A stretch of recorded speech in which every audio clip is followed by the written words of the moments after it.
Do you often feel overwhelmed and anxious about managing behaviour?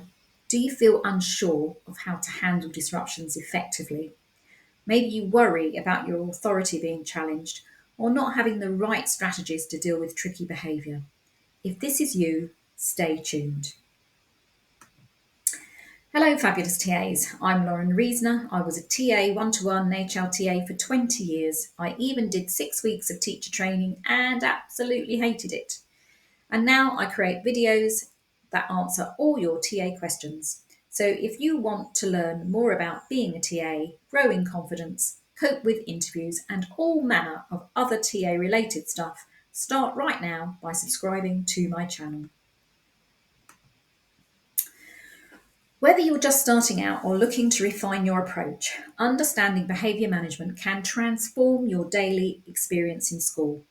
It's all about having a toolkit of strategies to confidently handle different situations. So in this video, we'll explore 10 simple tips that will help you manage classroom behaviour effectively, making your role as a TA more enjoyable and impactful. And what you need to do here is that I'm not expecting you to implement all 10. Choose the ones that A, fit with your school and its behaviour policy, and B, fit with your ethos. A school will have its core behaviour policy, so the sanctions that are in place for children who do not do as they're told. But within that, you need to try your best to keep things on a nice, calm, even keel as you go about your day in the classroom, in the corridor, in the lunch hall, in the playground. So these tips will help with that, but you certainly don't need to do all of them. Choose one or two to implement first and see how you go. So tip 1, establish clear expectations.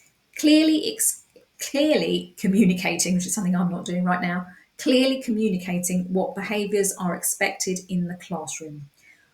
Why do you need to do this?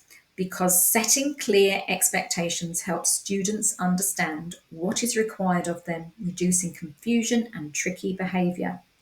How do you implement this? Start each session by outlining what behaviours are expected. When I say session, that might be, you're with a group, or you've been briefly left with a class, or you're escorting children to assembly. So start each session by outlining what behaviours are expected. Use visual aids like posters or just pictures that you hold up to remind students of the rules.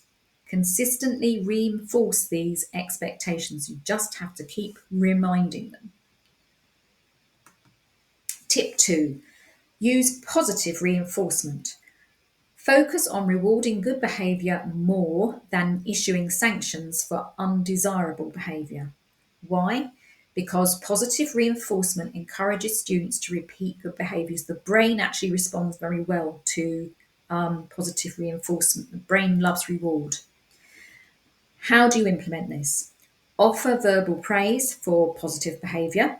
Use a reward system like stickers or points for good behaviour. Highlight exemplary behaviour in front of the class to promote it among peers. Tip 3, develop routines. Create and maintain consistent daily routines. Why? Because routines provide structure and security which can decrease behaviour issues. How do you implement this? Have a set routine for transitions and activities. Practice routines regularly until they become second nature to students. Adjust routines as needed, but keep the core structure consistent. I work with a teacher who, at the beginning of the academic year, so in September, she would just go through the routines. This is what we do. We stand up quietly. We line up quietly. Should get them all to sit down. We stand up quietly. We line up quietly. Should do it and over again. And we'd also walk to the hall before we had to go to assembly. This is how we walk quietly. So she always got the children to do the thing that she wanted them, the routine that she wanted to get them in. Worked really well. Tip 4, offer choices. Give students limited choices to increase their engagement and responsibility. Why? Because when students feel they have a choice, they are more likely to be cooperative. How do you implement this? Allow students to choose from pre-selected activities. Let students pick their group members for certain projects. Offer task options during independent work time. So it's not that, you're going to get them to have something like between doing some work and some drawing. No, no, no, no. You could say, would you like to use this pencil or this pen to write this essay? Things like that. During wet play, say, would you like to do this activity or that activity? It's about, a lot of the time, it's about giving the appearance of autonomy when actually there's not as much autonomy as the students might think. So it's given the appearance of choice, but you're still getting them to do what you want to do. Tip 5, use non-verbal cues. Employ non-verbal signals to communicate with students. Why? Because non-verbal cues can quickly and quietly control behaviours without interrupting a lesson. And how do you implement this? Develop signals for common instructions. So, for example, be quiet, sit down, stand up, line up, etc. Use hand gestures to gain attention or give feedback. So you can put your hand up to gain attention, you can put your thumbs up to say well done. Teach these cues to students and practice them. I mean, it's very useful when you're a TA in class and the teacher is teaching. You really don't want to disturb things by saying something. You want to get in front of a student who's doing well and just put a thumbs up. You want to get in front of a student who's fidgeting and just sort of smooth your hands in the air, just as a nod at them to get them to understand they need to sit still. Tip 6, be proactive. Anticipate and prevent tricky behaviour before it starts. Why? Because preventing issues is easier than correcting them. How to implement. Identify potential triggers for tricky behaviour. Rearrange the classroom to minimise distractions. Engage restless students with tasks or responsibilities. This is something that will come over time. You'll be able to pick up on, oh, okay, that's a bit of a pinch point over there where that table is. Maybe we need to move that table so students don't get sort of stuck when they're trying to get into the rest of the class, that kind of thing. Tip 7, maintain professional calm. Always respond to behaviour calmly and professionally. Why? Because your calm demeanour models appropriate behaviour and helps de escalate situations. And how do you implement this? Take deep breaths before responding to challenging behaviour, because when students see you do that, they'll start to do that. Use calm and even tone when speaking. Step back to assess the situation if feeling overwhelmed. That's something I used to do a lot as a quiet introvert. I would like to just watch. I mean, as long as there wasn't anybody in danger, obviously. But I would watch and see what was happening, see who was maybe the ringleader of something. You can't stand there forever, maybe just for a few seconds before you calmly sort the situation out. Again, that's something that will come over time. Tip 8, communicate effectively. Enhance how you communicate with both clarity and empathy. Why? Effective communication can resolve conflicts and misunderstandings. How do you implement this? Listen actively to students' concerns and feelings. Speak clearly and directly when giving instructions. Use I statements to express how their behaviour affects you and the class.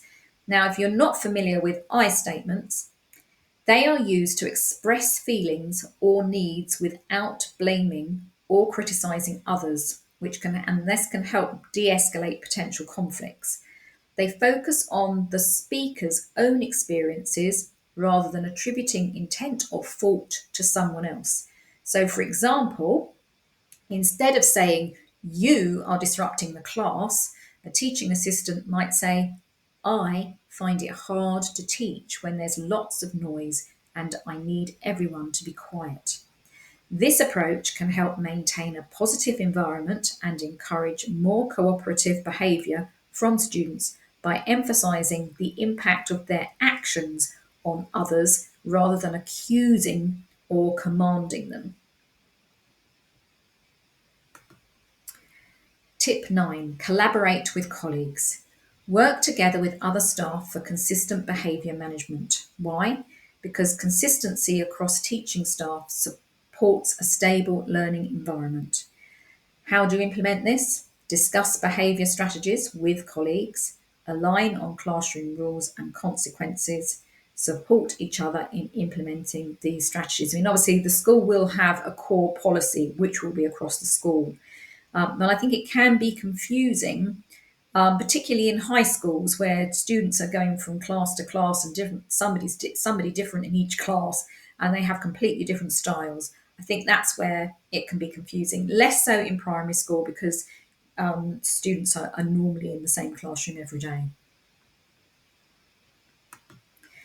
Tip 10: reflect and adapt. Regularly assess the effectiveness of your behaviour management strategies. Why? Because reflection allows you to adapt methods that aren't working and to improve your approach.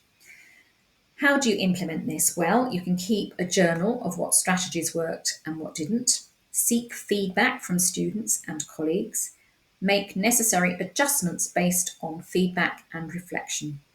So, questions you could ask yourself are: what strategies were most effective in managing challenging behaviours, and why do I think they worked well?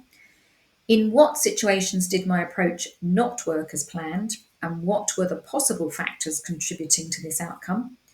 And the third question: how did the students respond to my behaviour management techniques over time, and what changes can I make to improve their engagement and cooperation? So in this video, we've covered 10 foundational tips for managing behaviour as a new teaching assistant. And these strategies are just the beginning. So to further enhance your skills, my teaching assistant notebook, discreetly packed with 100 behaviour tips, will keep you on track at school. And this isn't just any notebook. It's got 100 notebook pages, but towards the end of the book, it includes 100 tips for managing classroom behaviour, covering the following areas: transition times, lunch times, arrival and dismissal, assemblies, wet playtime, group work, corridor conduct, library time, educational visits. So each of these has 10 tips. So here we are, we have playtime, and I've got 10 tips for playtime.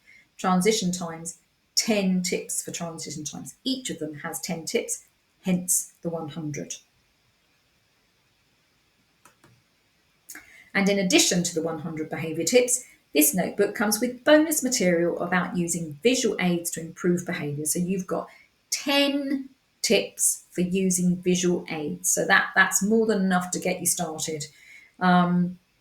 So this notebook is special. When behaviour gets tricky, it's got your back. You can discreetly take a look to find out what to do.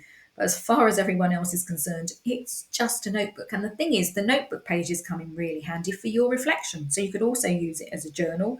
You can use the notebook pages to remind yourself of whatever you need to remind yourself. But at the back, you've got these 100 tips. So if you're in a situation in school and you're not sure what to do, go and have a look, and there'll be 10 tips for all sorts, 100 tips for all sorts of situations that you're going to find yourself in during the day. And that should really help you out as a new teaching assistant. I will put a link to it in the description section below this video. It's on Amazon, so you can go and take a look at it there. And you will find more problem solving videos here.